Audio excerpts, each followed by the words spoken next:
नमस्कार दोस्तों, स्वागत है आप सभी का हमारे YouTube चैनल में। तो दोस्तों, आप सभी को मैं हाथ जोड़कर निवेदन करती हूँ, इस वीडियो को एक बार पूरा देखें, क्योंकि यह वीडियो आप सभी के लिए बहुत ही खास और महत्वपूर्ण वीडियो है, जो आप सभी के जीवन से जुड़ा है और नवरात्रि के इस पावन पर्व में आपके जीवन में होने वाली है। 3 बहुत ही महत्वपूर्ण घटनाएं। जी हाँ दोस्तों, इन 3 घटनाओं का प्रभाव आपके जीवन पर इतना गहरा होने वाला है कि आपका संपूर्ण जीवन ही बदल जाएगा। साथ ही साथ माता लक्ष्मी भी आपके घर में प्रवेश करना चाहती हैं और आपकी धन संपत्ति को लेकर, रुपए पैसे को लेकर जो भी समस्याएं जीवन में चल रही है, समस्याएं पूर्ण रूप से समाप्त होने जा रहे हैं। तो कौन सी है यह 3 महत्वपूर्ण घटनाएं और किस रास्ते से माता लक्ष्मी आपके घर में प्रवेश करेंगे? इन सब बातों के बारे में आज के इस वीडियो में हम आपको बताने जा रहे हैं। दोस्तों, हम आपके लिए जो जानकारी लेकर आई हैं, यह बेहद ही खास है। यह आपके जीवन में क्रांतिकारी बदलाव ला सकती है।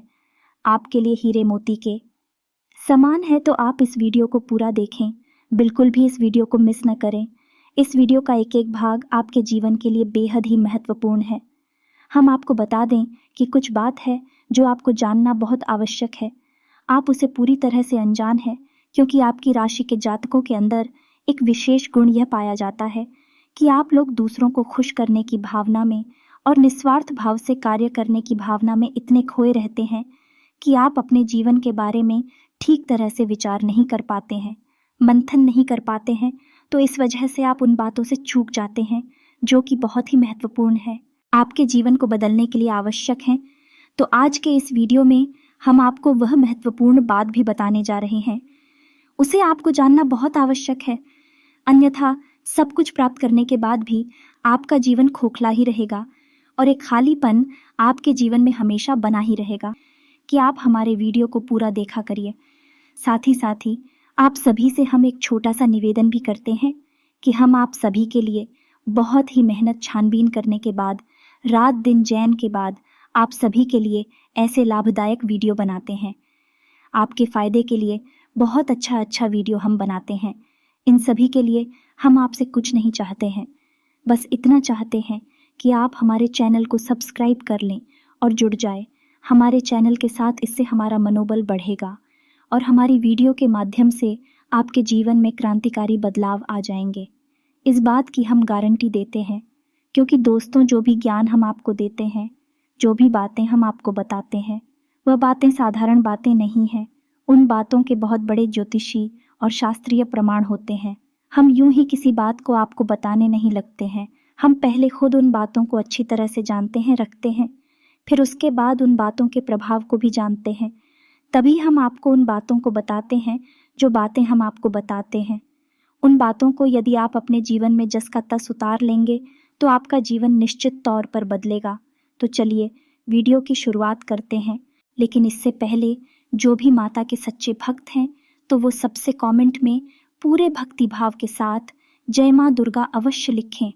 माता का प्रेम, आशीर्वाद और कृपा आपको प्राप्त होती रहेगी। दोस्तों, आज के इस वीडियो की शुरुआत करें इससे पहले हम आपको एक बहुत ही ज्ञानवर्धक कहानी बताते हैं। इस कहानी को जानने के बाद आपका जीवन को देखने का नज़रिया बदल जाएगा, अपने प्रति आपके विचार बदल जाएंगे। ये दोस्तों, एक बार की बात है कि एक गुरु हुआ करते थे और उनके कुछ शिष्य हुआ करते थे। तो शिष्य की शिक्षा समाप्त हो चुकी थी, तो गुरु ने कहा कि अब तुम्हारी शिक्षा समाप्त हो चुकी है, तो संपूर्ण शिष्यों को अब आश्रम से विदा होना होगा। लेकिन इससे पहले हम आपकी एक आखिरी परीक्षा लेना चाहते हैं। उसी से राजी हो गए। तो गुरु ने कहा कि अगले दिन सभी आश्रम के बाहर इकट्ठे होंगे और एक दौड़ का आयोजन किया जाएगा, और जो व्यक्ति दौड़ से वापस, वही विजेता होगा और उसे हम अपनी तरफ से कुछ पुरस्कार भी देंगे। तो सभी से अगले दिन इकट्ठे हो गए और उन्होंने अपनी दौड़ शुरू करें। तो जब दौड़ शुरू करी तो सभी से एक साथ वहाँ से दौड़े थे और गुरुजी वही आश्रम के बाहर बैठकर उस दौड़ को समाप्त होने का इंतज़ार करने लगे। काफ़ी देर के बाद जब संपूर्ण शिष्य एक एक करके आश्रम में वापस आने लगे, एक जगह एकत्रित हो गए, तो गुरुजी ने सबसे पूछा कि बच्चों, तुम सबने दौड़ एक साथ शुरू की थी, लेकिन अंत में सभी लोग अलग अलग क्यों आए हैं? एक साथ क्यों नहीं आए हैं? तो शिष्यों ने बताया कि गुरुजी, जब हमने दौड़ शुरू की तो हम सब एक साथ ही तोड़ रहे थे। तमाम तरह के रास्तों से होते हुए हम और को समाप्त करने जा रहे थे। तभी रास्ते में एक सुरंग आई। तभी सुरंग अंधेरी थी और सुरंग में कंकड़ पत्थर बहुत पड़े हुए थे जो पैरों में चुभ रहे थे। तो इस वजह से कुछ लोग उन कंकड़ पत्थरों से बचते हुए निकलने की को उसने धीरे से आए और कुछ लोगों ने उन कंकड़ पत्थरों को अपने थैले में रख लिया ताकि दूसरों के पैरों में वह कंकड़ पत्थर ना छुए। और कुछ लोगों ने उन कंकड़ पत्थरों की परवाह नहीं की और अपने पैरों को भी जख्मी करते हुए तेजी से दौड़ते हुए निकल गए तो जल्दी आ गए। यह कहानी सुनने के बाद गुरुजी ने कहा कि अब उनसे शो को आगे बुलाओ, जिन्होंने उन कंकड़ पत्थरों को अपने ख्यालों में रख लिया था कि दूसरों के पैरों में वह कंकड़ पत्थर नाचू हैं। तो उन शिष्यों को आगे बुलाया गया और उनसे कहा गया कि तुम अपने ख्यालों में रखे हुए कंकड़ पत्थर को सामने निकाल दो, गुरुजी के सामने रख दो। तो उन लोगों ने रखा। तो जैसे ही उन्होंने वह कंकड़ पत्थर गुरुजी के सामने रखे, सबकी आंखें फटी की फटी रह गईं। सभी दोस्तों को कंकड़ पत्थर का असल में कीमती हीरे मोती थे। असल में गुरुजी ने जिस प्रतियोगिता का आयोजन किया था वह कोई दौड़ प्रतियोगिता नहीं थी दोस्तों, वही तो शिष्यों के मन को टटोलने की एक व्यवस्था थी। गुरुजी ने जानबूझकर बच्चों को उचित सुरंग में भेजा जिसमें घुप अंधेरा था और रास्ते में तमाम कंकड़ पत्थर डाले हुए थे। लेकिन असल में वो कंकड़ पत्थर खजाना था जिसमें कि हीरे मोती थे। लेकिन शिष्यों को यह बात पता नहीं थी, लेकिन गुरु को यह बात पता थी। जिन बच्चों के मन में निस्वार्थ भाव से सेवा करने का भाव था, उन्होंने उन कंकड़ पत्थर और अपने ख्यालों में रखा था कि किसी और के पैर जख्मी ना हो जाए, और जिन्होंने दूसरों की परवाह नहीं कि वे दौड़कर उस सुरंग से बाहर निकल गए, लेकिन उनके हाथ में भी कुछ नहीं आया। लेकिन जिन्होंने निस्वार्थ भाव से सेवा की, असल में उनके हाथ में हीरे मोती आए।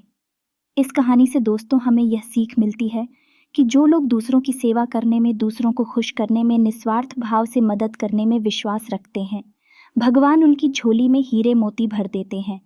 अब हो सकता है कि जीवन की दौड़ में ऐसे लोग थोड़ा पीछे रह जाएगा, परेशान दिखाई दें, लेकिन उनके कर्म के हीरे मोती उनके थैली में भरे हुए हैं जो उन्होंने स्वयं ही इकट्ठे किए हुए हैं। ऐसे लोग भगवान के बहुत अधिक प्रिय होते हैं, जैसे कि वह शिष्य गुरुजी के बहुत अधिक प्रिय बन गए थे। यह जो कहानी हमने सुनाई आपको, यह असल में आपकी अपनी कहानी है, क्योंकि आपका भी सुबह तो यही है। आप भी तो सबको खुश करने में लगे रहते हैं। आप चाहते हैं कि आपके आसपास जो भी लोग हैं वह हमेशा प्रसन्न रहें, खुश रहें। इसके लिए आप बहुत मेहनत करते हैं। आप अपनी इच्छाओं को मार लेते हैं, लेकिन दूसरों की इच्छाओं को पूरा करने के लिए भरसक प्रयास करते हैं। असल में देखा जाए तो आप निस्वार्थ भाव से अपने रिश्तों को निभाते हैं। फिर बदले में चाहे आपको भले ही कोई सम्मान दिया ना दे, प्रेम मिले या ना मिले, इससे आपको ज़्यादा फर्क नहीं पड़ता है। आपके चेहरे पर एक मुस्कुराहट रहती है और आप लगातार मेहनत करते रहते हैं, प्रयास करते रहते हैं। लेकिन एक बात अवश्य है कि आप मन से थोड़ा दुखी अवश्य रहते हैं। कहीं ना कहीं आपके मन में कष्ट लगा रहता है कि आपकी इतनी मेहनत है, इतना प्रेम और संघर्ष को कोई समझ क्यों नहीं पाता है। क्यों लोग आपको वह सम्मान, इज्जत करें नहीं देते जिसके आपस में अधिकारी हैं। तो दोस्तों, आप बिल्कुल चिंता मत करिए। आपका जो निस्वार्थ भाव है उसे मानव भी सपना देख पाए, लेकिन भगवान उसे अवश्य देख रहे हैं और आपकी झोली में कर्म के हीरे मोती आते जा रहे हैं। एक ना एक दिन वह अवश्य आएगा जो आपकी हर एक इच्छा, हर एक मनोकामना निश्चित तौर पर पूर्ण होगी। आप जो भी कुछ अपने जीवन में चाहते हैं वह सब कुछ आपको अवश्य ही प्राप्त होगा। दोस्तों, हम आपको एक बात और कहना चाहते हैं कि आप अपने आराध्य पर आप जिसकी भी पूजा करें, वैसे तो आप बहुत धार्मिक प्रवृत्ति के इंसान हैं, लेकिन फिर भी हम आपसे कहना चाहते हैं कि कभी कभी आपके मन में भगवान को लेकर संघ में उत्पन्न होने लगती है। कभी कभी आपके मन में क्रोध भी उत्पन्न होता है कि आखिर आपकी साथ ही ऐसा क्यों होता है। कष्ट, परेशानियां आपको लगातार क्यों मिलती रहती हैं? क्यों आपका जीवन संघर्ष से भरा हुआ है? तो भगवान के लिए कभी कभी आपके मन में क्रोध भी उत्पन्न हो जाता है। तो हम आपसे बस इतना कहना चाहती हैं कि दोस्तों, आपको भगवान के ऊपर से अपनी आस्था देखने नहीं देनी है। दोस्तों, आज नहीं तो कल आपको सब कुछ प्राप्त होगा और भगवान स्वयं आपको सब कुछ अपने हाथों से देंगे। हमने कई ऐसे उदाहरण अपने जीवन में देखे हैं कि एक लंबा अरसा जीवन का कष्ट परेशानियों में बीता। उसके बाद जब भाग्य की सौभाग्य की बरसात उनके ऊपर हुई, भगवान ने उनका हाथ पकड़ा, तो फिर इतनी कामयाबी मिली कि लोग हक्के बक्के रह गए। जी हाँ दोस्तों, यही आपके साथ भी होने वाला है। आज नहीं तो कल आपको ईश्वर में विश्वास बनाए रखना है। तो अब बात करते हैं 3 बड़ी घटनाओं की, जो इस नवरात्रि आपके जीवन में होगी और आपका जीवन बदलने वाली है। तो सबसे पहली घटना यह होगी कि आपकी एक ऐसे इंसान से मुलाकात होगी जो असल में आपका सच्चा हमदर्द होगा, मार्गदर्शक होगा और आपसे सचमुच में प्रेम करने वाला होगा, जो दिल से यह चाहेगा कि आप कामयाब हो, आपकी दुख तकलीफ परेशानी जीवन के संपूर्ण कष्ट दूर हो, जिसमें भाई आपका मददगार होगा। जिन दोस्तों, यह इंसान आप मान सकते हैं कि भगवान का भेजा हुआ दूध है या फिर एक माध्यम है जो भगवान ने आपके लिए चुना है। दोस्तों, याद रखें कि जब कोई भक्त सच्चे मन से भगवान की पूजा आराधना करता है, हृदय से भी शुद्ध और पवित्र होता है, तो भगवान उसकी मदद करना चाहते हैं। लेकिन तभी भगवान साक्षात किसी के सामने प्रकट नहीं होते हैं, क्योंकि यह मानव की क्षमता से बाहर है कि वह भगवान के दर्शन इस शरीर से कर सके। तो इस वजह से भगवान किसी न किसी को माध्यम बनाकर इंसान की मदद करने के लिए भेजते हैं। तो बस आपके साथ भी अब यही होने वाला है कि इस नवरात्रि में आपके साथ एक ऐसे व्यक्ति की मुलाकात होगी जो आपका सच्चा हमदर्द होगा, आपका मार्गदर्शक होगा और आपको बहुत मदद करेगा। जी हाँ दोस्तों, अब बात करते हैं दूसरी घटना के बारे में। दूसरी घटना यह है दोस्तों कि आपका कोई एक विवाद है जो लंबे समय से उलझा हुआ है, या फिर कोई कर्जा वगैरह है जो आपको मानसिक पीड़ा दे रहा है। तो अब यदि आपका कोई विवाद है तो वह सुलझ नहीं लगेगा, उसमें गति आ जाएगी। और यदि आपके ऊपर किसी प्रकार का कोई कर्जा वगैरह है तो आपको उस कर्ज को चुकाने की माध्यम यानी रास्ते भी खुलने लगेंगे। कुल मिलाकर कहा जाए तो आपकी जो उलझन है, जो मानसिक पीड़ा है, वह काफ़ी हद तक कम हो जाएगी। अब तीसरी महत्वपूर्ण खबर दोस्तों, और वह यह है कि आपको आकस्मिक धन लाभ होगा। हम आपको बता दें कि माता लक्ष्मी स्वयं आपके घर में आना चाहते हैं, प्रवेश करना चाहती हैं। आपकी राशि में कुछ इस प्रकार का ग्रह योग बन रहा है कि आपके घर में भी माता लक्ष्मी आना चाहती हैं। लेकिन इसके लिए थोड़ी बहुत प्रयास आपको भी करनी पड़ेगी, क्योंकि जब भी कोई लक्ष्मी से जुड़ा हुआ योग बनता है, चाहे वह गजलक्ष्मी हो, धन लक्ष्मी हो, किसी भी प्रकार का योग बनता है, तो उसे योग में जातक को सीधा सीधा लाभ तो प्राप्त होता है। लेकिन यदि जातक कुछ गलतियां कर जाए तो उसका लाभ बहुत अधिक प्राप्त नहीं हो पाता है, यानी कि रुकावट उत्पन्न हो जाती है। और माता लक्ष्मी के ऐसी देवी हैं जिनको चंचला भी कहा जाता है, यानी कि यदि उन्होंने आपके पास आने का मन बना लिया और इसी बात की वजह से उनका मन बदल गया, तो तुरंत रास्ता बदलकर कहीं और भी चली जाएगी। तो माता लक्ष्मी को आकर्षित करना, अपने घर में विराजमान कर पाना बहुत मुश्किल कार्य होता है। इसके लिए कई प्रकार की शर्तें होती हैं माता की, जो आपको माननी पड़ती हैं, तो आपको भी उन शर्तों को मानना पड़ेगा, अन्यथा यह विशेष योग आपको कोई लाभ पहुंचा नहीं पाएगा। और यदि लाभ होगा भी तो आपको इसका कोई फायदा दिखाई नहीं देगा, यानी आंशिक लाभ ही होगा। तो अब इस योग का पूरा फायदा आपको कैसे पहुंचेगा? दोस्तों, हम आपको बताते हैं कि आपको करना क्या है। सबसे पहला काम कि सुबह के समय अपने घर पर यानी अपने दरवाजे पर साफ सफाई करें। घर का मुख्य दरवाज़ा खोल कर रखें और जल का सिंचन करने के बाद गाय के घी का दीपक अवश्य जलाएं। यदि हो सके तो गाय के गोबर से थोड़ा सा लीपन करने के बाद आटे और हल्दी से एक शौक पूरे, जिसमें आप अष्टकमल बनाएं, जो माता लक्ष्मी खूब बहुत, और उस अष्टकमल के बीच में आप गाय के घी का एक दीपक जलाया। आप अपने घर की मुख्य दहलीज के बीचों बीच यह कार्य करेंगे। आप देखेंगे कि आपके घर में चमत्कार होने शुरू हो जाएंगे। दोस्त, 2-3 दिनों में ही इसका परिणाम आपको दिखाई देने लगेगा। दोस्तों, याद रखो कि इस नवरात्रि आपके जीवन को बदलने के विशेष मौके प्राप्त हो रही हैं। आप इनका पूरा लाभ लेना है। आप किसी की बातों में नहीं आएंगे, भ्रम की स्थिति अपने दिमाग में उत्पन्न होने नहीं देंगे। और हम जो आपको बता रहे हैं, उन उपायों को आपको निश्चित तौर पर करना है, अन्यथा यह मौका निकल गया तो फिर न जाने कब ऐसा अवसर, ऐसी ग्रह स्थितियाँ बनेगी जो आपको लाभ देंगे। तो दोस्तों, हम आपसे बार बार यही कह रहे हैं कि आपको इन बातों को मानना ही होगा, अन्यथा बदलाव नहीं आएंगे। बस आपको इतना करना है। और एक और बात है जो हम आपको बताने जा रहे हैं, बेहद ही गुप्त उपाय है।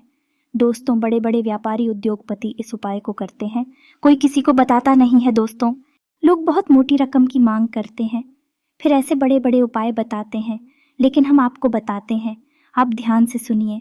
जीवन ना बदल जाए तो फिर कहना तो आपको करना क्या है। जो रुपया पैसा आपके घर में आता है, आप उसे कहीं तो रखते होंगे। कोई अलमारी होगी, कोई तिजोरी होगी, कोई बक्सा होगा, कोई छोटा मोटा जेबा वगैरह होगा, आप उसमें रखते होंगे। तो अब उसी के संबंधित यह उपाय ध्यान से सुनिए। हम एक धन की पोटली बनाएंगे। धन की पोटली क्या होती है? धन की पोटली एक ऐसी सामग्री होती है जो कि माता लक्ष्मी की ऊर्जा तरंगे हैं, उन्हें बहुत ही शक्तिशाली तौर पर अपनी ओर आकर्षित करती हैं, या यूं कहें कि एक चुंबक के समान अपनी ओर खींच लेती है। माता लक्ष्मी यदि आपकी ओर ना भी आना चाह रही होगी, तब भी वह उन्हें अपनी ओर आकर्षित कर लेगी। वह है ही माता लक्ष्मी के सबसे प्रिय चीज़ों का एक समावेश। तो अब ध्यान से सुनिए कि आपको करना क्या है। धन की पोटली बनाने के लिए सर्वप्रथम आपको एक लाल रंग का कपड़ा चाहिए। कपड़ा आपको डालेंगे, पहले से प्रयोग ना हुआ हो। एक लाल रंग का चौकोर कपड़ा लेंगे और उस कपड़े में आप जिस सामग्री को रखेंगे उसे आप ध्यान से सुनिए। हम आपको मात्रा भी बताते जाएंगे। सबसे पहले आप उस पोटली में 11 चावल के दाने रखेंगे। चावल के दाने हल्दी में डूबे हुए होने चाहिए। जब कोई चावल का दाना हल्दी में डूब जाता है तो वह अच्छा तो बन जाता है। अब इसमें आपको ध्यान ही रखना है कि एक भी चावल का दाना टूटा हुआ नहीं होना चाहिए, खंडित नहीं होना चाहिए। इसके बाद आप चांदी का एक चौकोर टुकड़ा रखेंगे। यदि आपके पास चांदी का चौकोर टुकड़ा नहीं है तो आप चांदी का सिक्का भी रख सकते हैं। फिर इसके बाद आप एक सुपारी रखेंगे। फिर इसके बाद आप इलायची का एक जोड़ा रखेंगे और इसके बाद आप 7 लक्ष्मी कोनियाँ रखेंगे और 7 कमलगट्टे रखेंगे। या दोस्तों, यह आपकी धन की पोटली बन गई है। आप अब इसे धागे से बांध लेंगे, पोटली नुमा ही आप इसे बांधेंगे और आप अपने घर के धन संग्रह वाले स्थान पर इसे गुप्त रूप से रख देंगे। इसे रखने के लिए शुक्रवार का दिन सर्वोत्तम होता है, लेकिन अभी नवरात्रि है तो इनमें आप किसी भी दिन इस प्रक्रिया को कर सकती हैं। याद रखें कि इस प्रक्रिया को आपको शाम के समय ही करना है, दिन में आप इसे ना करें। और इस प्रक्रिया के बारे में आप कभी भी किसी से किसी भी प्रकार की चर्चा नहीं करेंगे। यह बेहद ही गुप्त होगा। उपाय चाहे कोई भी हो, वह गुप्त जितना रहेगा उतना ही ज्यादा फलित होगा। दोस्तों, याद रखें, जोग जुगत और मंत्र उपाय हाल है, तभी जब करे दुराव। यह एक देहाती कहावत है दोस्तों, लेकिन इस कहावत का मतलब यही है कि जो भी योग आपके जीवन में बन रही हैं उनके बारे में कभी किसी से चर्चा ना करें। यानी कि आपको जो फायदा हो रहा है कहीं से उसके बारे में आप किसी से कोई चर्चा ना करें। और जुगत यानी कि आप कार्य करने की जो भी गतिविधि लगा रहे हैं, दिमाग लगा रहे हैं, उनके बारे में भी किसी को ना बताएं। आपने क्या योजना बनाई है इसके बारे में भी किसी को ना बताएं। और मंत्र यानी जो भी मंत्र आप याद कर रहे हैं कि बारे में भी किसी को ना बताएं। और उपाय यानी कि आप अपने जीवन को सुंदर बनाने के लिए किन उपायों को आजमा रही हैं, इनको भी आप किसी को ना बताएं। इनका फल ही तब प्राप्त होता है जब इन्हें गुप्त रखा जाएगा। इसी से चर्चा की जाए। तो बस इन बातों का आप ध्यान रखें। हम फिर से आपसे एक बात और कहेंगे कि पूरे भाव के साथ आप इन कार्यों को करें, इन उपायों को आजमाएं और निश्चित ही आपके घर में सुख समृद्धि आ जाएगी। आपका जीवन बदल जाएगा। सबसे बड़ी बात कि आपको मानसिक शांति और आर्थिक शांति प्राप्त होगी। आपके कार्य समाप्त हो जाएंगे। दोस्तों, इस नवरात्रि आपका जीवन बदल जाएगा। नवरात्रि के बाद आपका जीवन पहले के समान नहीं रहेगा। बस शर्त एक ही है कि आपको अपने मन का भाव सुंदर रखना है और ईश्वर में गहरी आस्था बनाकर रखनी है और किसी भी प्रकार की नकारात्मक गतिविधि में शामिल नहीं होना है। दोस्तों, यदि आपकी राशि के जातक किसी भी प्रकार की नकारात्मक गतिविधि में शामिल होंगे, नकारात्मक लोगों के साथ उठेंगे बैठेंगे, आपकी तरक्की में बाधा आ जाएगी। जो लोग शराब पीते हैं, जो लोग जुआ वगैरह खेलते हैं या किसी प्रकार की नकारात्मक गतिविधि में शामिल रहते हैं, उनका इस जीवन में तरक्की का रास्ता कभी नहीं खुलेगा। हम इस बात की गारंटी देते हैं। आपकी राशि के जातकों का विशेष यही एक दुर्गुण कह सकते हैं कि आपको सफलता ही तब प्राप्त होगी जब आप सकारात्मक होंगे, आध्यात्मिक होंगे। दोस्तों, बस हमें आपसे एक बात और कहनी है कि आप अपनी सेहत का भी थोड़ा ख्याल रखें, क्योंकि इस समय कुछ ऐसा आपकी स्थिति योग बन रहा है कि आपकी सेहत खराब हो सकती है। कमर और कमर के निचले हिस्से में आपको तकलीफ हो सकती है और पेट के इन्फेक्शन भी आपको परेशान कर सकते हैं। आज भी से जुड़ी हुई समस्याएं भी आपको हो सकती हैं। योग, प्राणायाम, आध्यात्म आप अपने जीवन में शामिल करें। सुबह के वक्त जब आप सोकर जागे तो थोड़ी देर योग और प्राणायाम अवश्य करें।